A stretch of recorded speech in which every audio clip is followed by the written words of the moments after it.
ये जो एक शिकवा जवाबी शिकवा चल रहा है जिसमें एक पीटीआई वर्सेस एस्टेब्लिशमेंट, कुछ ऐसी ज़बान इस्तेमाल की गई, बड़ा सख्त स्टांस था जो पहले कभी नहीं लिया गया। पहले तो कभी इतनी मतलब हार्ड स्टेटमेंट नहीं आई थी।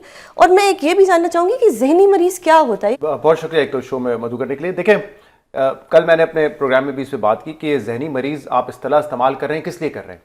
आप जिनको अपने मुखालिफ समझते हैं उनको सियासी ताना देने के लिए या एक पॉलिटिकल अब्यूज़ के तौर पे इस्तेमाल हो रहा है। ये एक बीमारी है, जैसे कोई जिस्मानी बीमारी हो, कोई भी हो, बड़ी से बड़ी छोटी से छोटी, जिसका हम इलाज कराते हैं, डॉक्टर के पास जाके तवज्जो देते हैं, दूसरों की सिंपैथी भी होती है आपकी। ये बिल्कुल जहनी बीमारी उसी तरह की बीमारी है। अभी आपने मुझे शो से पहले बताया कि पता नहीं 38% पाकिस्तान में से सफ़र कर रहे हैं। क्यों सफ़र कर रहे होते हैं? एक तो हम इसको एक बीमारी के तौर पर ट्रीट नहीं करते, और अगर हमें पता है कि बीमारी है तो हम इसका इलाज नहीं कराते। सोशल प्रेशर्स की वजह से टैबू समझा जाता है कि जहनी मरीज है तो क्या पागल है ये। कोर्ट ऑफ लॉ में भी आपके अगेंस्ट यूज होता है। यहाँ पे पाकिस्तान में दुनिया भर में बहुत सारे मरीज होंगे जहनी मरीज। हमें उनके साथ एम्पैथी सिंपैथाइज करने की जरूरत है, उनको एक टैबू बनाने की जरूरत नहीं है। लेकिन अब एक पहले ही जो चीज टैबू है उसको आप सियासी अरीना में लाकर एक दूसरे को जहनी मरीज अगर आप कहेंगे तो बेचारे वो क्या सोच रहे होंगे। बड़े मेरे ख्याल से इनसेंसिटिव लफ्ज इसको नहीं इस्तेमाल करना चाहिए। अच्छा, मजीद लफ्ज भी इस्तेमाल हुए, narcissist, delusional, national security threat. मतलब ये देखिए, ये जो लड़ाई है ना, ये तनाव, ये पाकिस्तान में हमने पहले भी देखा है कि एस्टैब्लिशमेंट और पॉलिटिकल पार्टीज के दरमियान रहा है। बट हम ये देखते हैं कि जब एक ट्रांजिशन ऑफ पावर हो जाता है उसके बाद वो आहिस्ता आहिस्ता सेटल होता है, बर्फ पिघलने लगती है। लेकिन यहाँ पे हम ये नहीं देख रहे हैं। यहाँ पे हम देख रहे हैं कि पीटीआई के हवाले से सख्तियां बढ़ती जा रही हैं। इमरान खान का अपना ट्विटर अकाउंट खामोश नहीं हो रहा, उनका जो सोशल मीडिया की स्ट्रेंथ है उसको भरपूर इस्तेमाल कर रहे हैं। तो दोनों तरफ से इस मामले को सेटल करने के लिए कोई तैयार नहीं है, बिकॉज ये ऑब्वियसली एक मैटर ऐसा है कि जिसमें आप कह सकते हैं कि दो स्ट्रॉन्ग हेडेड लोग जो हैं वो आमने सामने इस वक्त, कोई पीछे हटने के लिए तैयार नहीं है। दोनों जो है वो डिटरमिन्ड है कि हम इसी तरीके से अपनी पिच पे खेलते रहेंगे और हम पीछे नहीं हटेंगे। इमरान खान को यह खदशा होता है कि यार वो पीछे हटेंगे उनकी सियासी मकबूलियत कम होगी। दूसरी तरफ से ऑब्वियसली एस्टैब्लिशमेंट एक ताकतवर दायरा है, वो इस वक्त अगर पीछे हटेंगे उनको लगेगा कि हम जो एक ताकत का चश्मा है तो हमारे एक वीकनेस वाला वो साइन जाएगा। तो कोई भी जो है वो पीछे हट के बातचीत करने के लिए तैयार नहीं है। ऑब्वियसली देखिए, दो लोग आमने सामने तो हैं इस वक्त, इसमें कोई ढकी छुपी बात नहीं है। माजी में हमने कुछ इंस्टीट्यूशनल मसाइल देखे हैं कि आमने जब तनकीद होती है इंस्टीट्यूशन इदारे का नाम लेकर होती है, लेकिन इस वक्त तो आपको पता है बहुत ही पर्सनलाइज्ड किस्म की बातें हो रही हैं, चाहे वो इमरान खान के ट्विटर से हो या फिर ISPR के जवाब में हो। अब इस पे तो हम बहुत बहस कर सकते हैं कि ये क्यों नहीं मामला सेटल हो रहा। पीटीआई की बड़ी उम्मीदें थी कि शायद इक़्तिदार खत्म हो जाएगा और हमें मौका मिल जाएगा, वो नहीं मिलने वाला। हुकूमत तो इस वक्त बड़ी खुश होगी कि जी हम साइड पे हो गए, हम हमारे तो विन विन सिचुएशन है, अब ये दोनों आपस में लड़े।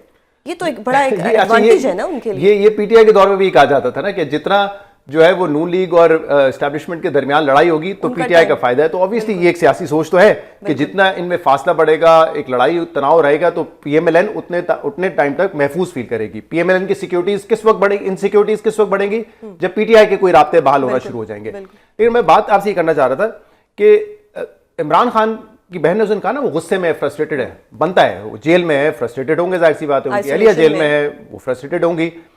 दूसरी तरफ से वो फ्रस्ट्रेशन वाला एंगल जाना नहीं चाहिए, क्योंकि आपके पास अब ताकत है। हुकूमत 26वीं तरमीम पास कर चुकी है, 27वीं तरमीम पास कर चुकी है। हुकूमत को तो अब ये देखना चाहिए कि जब सामने हमारे जो चैलेंजेस है आप उनसे निपटे ना।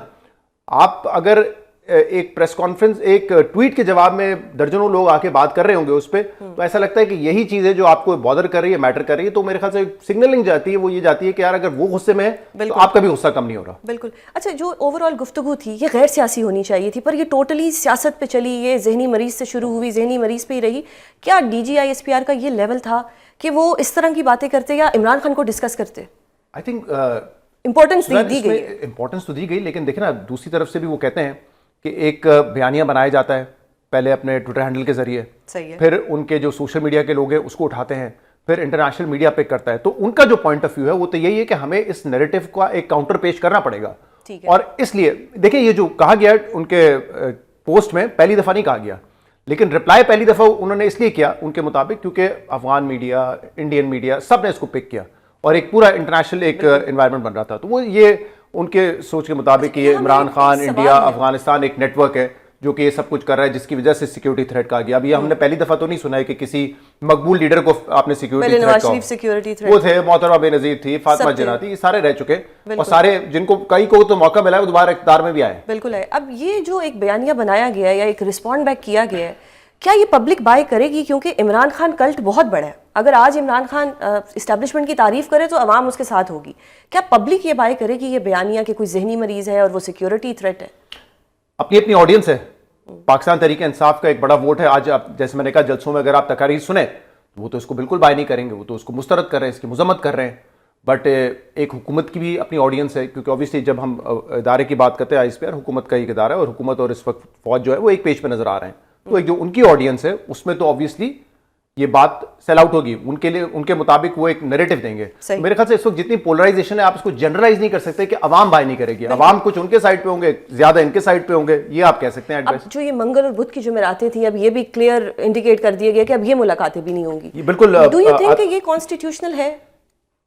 राइट आपका है, आर्टिकल 19 के तहत आपके पास फ्रीडम ऑफ स्पीच भी है, यानी कि अगर आप जेल में मुलाकातों का तो है ही ऑब्वियसली हक कि कोई भी कैदी प्रिजनर मुलाकात कर सकता है, वहां पे आप बात भी कर सकते हैं। मैं इसकी बार बार मिसाल देता रहा हूं, मैंने मियां नवाज शरीफ साहब का और मरियम नवाज साहब का बाकायदा उनके साथ बैठ के एक इंटरव्यू किया था, उनको बता के कि जो मैं आपसे बातें कर रहा हूं I will reproduce this as an interview. तो हमने सियासी बातें भी की थी, हमने अदलिया पे भी की थी, एस्टैब्लिशमेंट भी की थी, वो सारी अडियाला जेल में हुई थी। तो बातें तो सियासी लीडर अंदर जाएगा और क्या बातें करेगा सुजैन, सियासी बातें तो करेंगे, जाहिर सी बात है, सियासी बातें तो होंगी उस पर। बिल्कुल। तो उस पर आप पाबंदी कब तक लगा सकते हैं, दैट इज द क्वेश्चन। अभी तो हुकूमत ये तय कर चुकी है कि हम नहीं मुलाकात करने देंगे, बट क्या ये सस्टेनेबल है? क्योंकि फिर इंटरनेशनल मीडिया उठाएगा। इससे पहले इंटरनेशनल मीडिया ने इस तरह की इमरान खान की मुलाकातों को उठाया नहीं, लोकल मीडिया भी रोज इग्नोर कर देता था, एक ही बात रोज हो रही होती है। लेकिन क्योंकि एक महीना मुलाकात नहीं हुई तो एक एनवायरनमेंट बन गया। पीटीआई के लिए तो इस वक्त पीटीआई के लिए भी विन विन सिचुएशन है और हुकूमत के लिए भी है। पीटीआई के लिए विन विन, देखें इट डिपेंड्स कि अभी हुकूमत क्या करने जा रही है, हुकूमत के पास क्या कार्ड्स है। कुछ लोग ये फील करते हैं कि पीटीआई के साथ जो होना था वर्स्ट वो तो हो चुका है, इमरान खान जेल में, और क्या करेंगे आप। लेकिन हुकूमत कहती है कि नहीं, अगर हमने गवर्नर राज लगा दिया उनकी मुश्किलात बढ़ेंगी, जो उनके फॉलोअर्स हैं उनको अगर हमने अरेस्ट कर लिया उनकी मुश्किलात बढ़ेंगी, अगर हमने जो है वो अभी ECL में भी लोगों के नाम मजीद डल रहे हैं, 9 मई के लिए सख्त कार्रवाइयां हो रही हैं, तो अब पीटीआई के लिए मुश्किलात बढ़ने भी जा रही हैं। लेकिन एक इंटरनेशनल इनको जो एक चाहते थे कि इनको एक मिले, एक कवरेज मिले, वो भी इनको मिल जाएगी। तो एक तरह से तो ये फायदा ही हो रहा है पीटीआई के लिए। देखिए इसमें एक जो इंडियन मीडिया पे जाके इमरान खान की बहनों ने, हमशीरा उनकी जो है उन्होंने इंटरव्यूज दी, उसकी तो मुझे फ्रैंकली लॉजिक समझ नहीं आती। तो आप और हम बैठ के की भी लॉजिक समझ नहीं आती, उस्मा कारदार क्यों गई? जी हम जब बात ये कर रहे होते हैं ना कि यार देखिए इंडियन मीडिया बहुत ही डिस्क्रेडिटेड है, और वहां पे वो जो है एक टर्म यूज किया जाता है गोदी मीडिया, क्योंकि वो सारा वही मीडिया है जो फॉलो करता है बीजेपी की। तो वहां जाके अगर आप कुछ भी बात करेंगे उसकी वैल्यू नहीं बनती, वो तो मुझे उसकी कोई स्ट्रेटेजिक या पॉलिटिकल सेंस नहीं नजर आती। हाँ, इंटरनेशनल मीडिया में एक ऑब्वियसली जब कोई चीज डिबेट होती है पाकिस्तान के लिहाज से उसका एक इम्पैक्ट जरूर होता है। सही। अब तलाल चौधरी साहब ने भी एक इंडिकेशन दिया है कि जुलाई तक पार्टी बैन हो जाएगी। क्या पार्टी बैन करना, गवर्नर राज लगाना, क्या हुकूमत कर सकती है? और क्या इसके बाद रिटेलिएशन नहीं होगी, अवाम में एक मजीद गुस्सा नहीं आएगा? पार्टी बैन का इन्होंने मेरे ख्याल से तकरीबन जुलाई वगैरह में भी इस तरह की बात की थी कि हम पार्टी बैन करेंगे और इस तरफ हम आगे बढ़ रहे हैं। अभी तक तो ये कर नहीं सके। अब ये नहीं मुझे पता एग्जैक्टली, कुछ लोग कहते हैं ये इंटरनेशनल प्रेशर है, EU से प्रेशर है, अमेरिका से प्रेशर है कि आप वन पार्टी सिस्टम की तरफ नहीं लेके जाते। बहरहाल पाकिस्तान फॉर नेम से भी एक डेमोक्रेसी है, तो इसमें मुख्तलिफ पार्टीज जो है वो एग्जिस्ट करेंगी। ये कुछ लोगों का कहना है, मेरे पास अपनी कोई सोर्स नहीं है जिससे मैं वेरीफाई कर सकूं कि वाकई क्या इन लोगों का प्रेशर है या नहीं है। बट पार्टी के साथ जो आपने करना था, सिंबल ले लिया, आप वैसे ही पार्टी नहीं थी ना। इलेक्शन में तो पीटीआई नहीं थी, बिल्कुल। इलेक्शन में तो नॉमिनेटेड लोग थे। तो अगर आप पार्टी खत्म भी कर देंगे तब भी जो नॉमिनेटेड लोग हैं आपके, वो तो अगर इस वक्त असेंबली का हिस्सा नहीं बनेंगे तो आगे जाके बनेंगे। मसला हल नहीं होगा, मसला हल उसी से होगा जो रूट कोई लेने के लिए तैयार नहीं है, वो है बातचीत का। और बहुत सारे लोग समझते हैं, मेरे ख्याल से उनकी रवायत दुरुस्त भी है कि अब तो शायद बातचीत को आप भूल ही जाए, वो बोट आप निकल चुकी है अब, बिल्कुल। लेकिन फिर भी अगर हम जैसे लोग जब कमेंट्री करें या बात करेंगे, हमें तो पता है कि ये मसाइल अगर हल होने हैं लड़ाई से तो नहीं होंगे, और लड़ाई से अगर होंगे तो भी किसी ना किसी का नहीं, पाकिस्तान का नुकसान जरूर होगा इसमें इंटरनेशनली। तो बातचीत के बाद कैसे हो सकती है, ये कैसे रिवर्स गियर लगाएगा, कैसे आप इसको रीबूट करेंगे सिस्टम को, ये बड़ा मुश्किल नजर आता है। होना यही चाहिए प्रैक्टिकली। मेरे पास कोई इसमें हल नहीं है कि मैं तजवीज करूं कि इस तरीके से आप बैठ के बात कर सकते हैं। लेकिन ओवरऑल आपको लगता है कि पीटीआई के लिए कोई आसानियां होने वाली हैं नियर फ्यूचर? वैसे तो पाकिस्तान में कुछ भी हो जाता है, लेकिन अभी इन नियर फ्यूचर मुझे नहीं लगता। मुझे लगता है कि 2030 तो बहुत लंबा टाइम है पाकिस्तान की सियासत में, जो है हालात और वक्त बदलते हुए ज्यादा वक्त नहीं लगता। ऑल्दो कॉन्स्टिट्यूशनली अब जो है वो हुकूमत सिक्योर फील करेगी 2030 तक, और शायद इलेक्शन भी उससे अगर पहले हो जाते तो उसमें भी उनको लगेगा कि हमें एक एज हासिल है, क्योंकि ऑब्वियसली इस्टेब्लिशमेंट और वो एक ही पेज पर, और आपको पता है यहाँ पे मकबूलियत से ज्यादा जो है कबूलियत जो है वो मैटर करती है। तो इतना लंबा अरसा तो मुझे नहीं पता, लेकिन फौरी तौर पर जो हुकूमत के इरादे लग रहे हैं वो तो कहीं से नरमी के नहीं लग रहे, तो वो तो प्रेस करेंगे जितना कर सकते हैं। आपने देखा पीटीआई में भी देखे दो मौके पे, कल जो प्रेस कॉन्फ्रेंस हुई वो बहुत ही, उसमें कोई इश्तियाल अंगेज बात नहीं हुई, प्यार से हुई। जी गौहर साहब, सलमान अकरम राजा, उन्होंने एक तरीके से पॉलिटिकल टेम्परेचर को कूल डाउन करने की कोशिश की है। लेकिन जो आज पेशावर में हो रहा है वो उसके बरक्स है। तो अब पाकिस्तान तहरीक इंसाफ को भी एक, या तो वो गुड कॉप बैड कॉप कर रहे हैं, या उनको एक पेज पर आने की जरूरत है मेरे ख्याल से, क्योंकि अब सोहेल आफरीदी यंग है, उनके कंधों पे ना वजन है कि गंडापुर जो नहीं कर सके थे अब वो मुझे करके दिखाना है। वो गंडापुर के हवाले से कहा जाता था कि विकेट के दोनों तरफ खेल रहे हैं, तो मुझ पे ये इल्जाम नहीं लगना चाहिए, ये सोहेल आफरीदी साहब की थिंकिंग होगी। इसलिए ये जलसे का माहौल भी एक अलग होता है।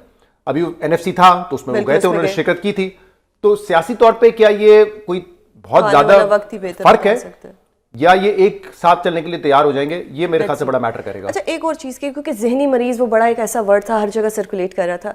एक जहनी मरीज वो होता है जो किसी लड़की का कत्ल कर देता है, एक जहनी मरीज वो होता है जिसको रिश्ते पे इनकार करो वो कत्ल कर देता है। बहुत से जहनी मसले होते हैं, हरेसमेंट करने वाले भी जहनी मरीज होते हैं, तशद्दुद करने वाले भी। एक ऐसे जहनी मरीज भी होते हैं जो गाड़ियों की रेसें लगा रहे होते हैं और किसी को भी सड़क में कुचल के चले जाते हैं। हमने देखा है कि ऐसी जहनी मरीजा हमें कराची में भी नजर आई। ऐसे ही लोग जो बच्चे थे या अनसुपरवाइज थे, चले मैं बच्चों को तो ब्लेम नहीं करती, लेकिन कुछ ना कुछ पेरेंट्स की भी रिस्पॉन्सिबिलिटी होती है। आप किसी को भी पाकिस्तान में मार देते हैं, कुचल देते हैं, और 2 दिन बाद सुनने में यही आता है लवाहिकीन से सुलह हो गई, अल्लाह के लिए माफ कर दिया, कोई दियत नहीं दी।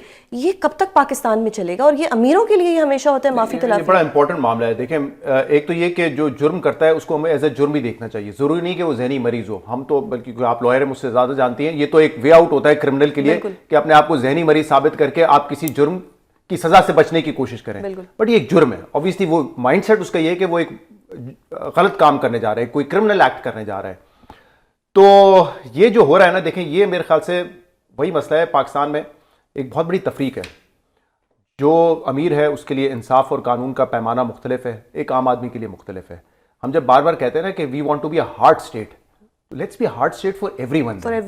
ठीक है, जो आपका इन्फ्लुएंशियल तबका है, जरूरी नहीं वो सियासतदान हो, पावर होल्डर्स जो हैं आपके, वो जब तक इंसाफ के कटहरे के नीचे नहीं आएंगे तब तक आपको ये तफरीक नजर आएगी। वो आ जाते थे जब तक सुओ मोटो होता था। हमने एक ऐसा केस भी देखा था जो सुओ मोटो में बहुत आपको पता है, लेकिन कितना मिसयूज किया गया ना। बिल्कुल किया गया, लेकिन अभी वो भी खत्म कर दिया। जी, वो भी खत्म कर दिया, लेकिन अभी भी कोई जाए तो वो उस पर कोई और पिटिशन कर सकता है। लेकिन देखें, अक्सर हमारे यहाँ मसला क्या होता है ना, आप खुद सोचें, इस निज़ाम इंसाफ में जब एक आम आदमी के साथ कोई जुल्म होता है तो उसको सबसे बड़ा खतरा तो ये होता है कि ये इंसाफ का निज़ाम मेरे साथ खड़ा ही नहीं होगा। बिल्कुल, तो मैं सुलह ही कर लूँ ना। फिर जब मेरे साथ कोई खड़ा ही नहीं होगा, मीडिया भी अगर आएगा 2 दिन आवाज उठाएगा, एफआईआर होगी। हाँ, नहीं, और कमजोर एफआईआर होगी, पुलिस से लेके इस्तगासा से लेके अदालत तक। जब उसके साथ कोई खड़ा ही नहीं होगा तो उसके पास क्या ऑप्शन है? वो ताकतवर का मुकाबला क्या सड़क पे करेगा?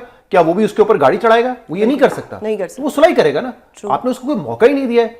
एक आम जहां पे इंसाफ मिल रहा हो आपको, वहां पे तो आपको ये ट्रस्ट होता है ना कि मैं पुलिस के पास जाऊंगा, वो मेरे साथ खड़ा होगा।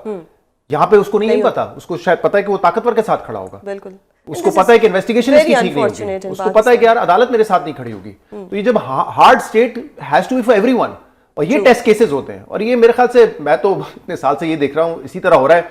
और ये अगर आप उम्मीद कर रहे होते ना कि इसमें बेहतरी आए, तो वो तो बिल्कुल नहीं आएगी, क्योंकि जो आपकी लोअर जुडिशरी का हाल है वो तो है, जो आपने अपने सुपीरियर जुडिशरी का जो हाल कर दिया है आपने, एग्जैक्टली, तो आपने तो एग्जीक्यूटिव के कंट्रोल में ले लिया है सब चीजों को।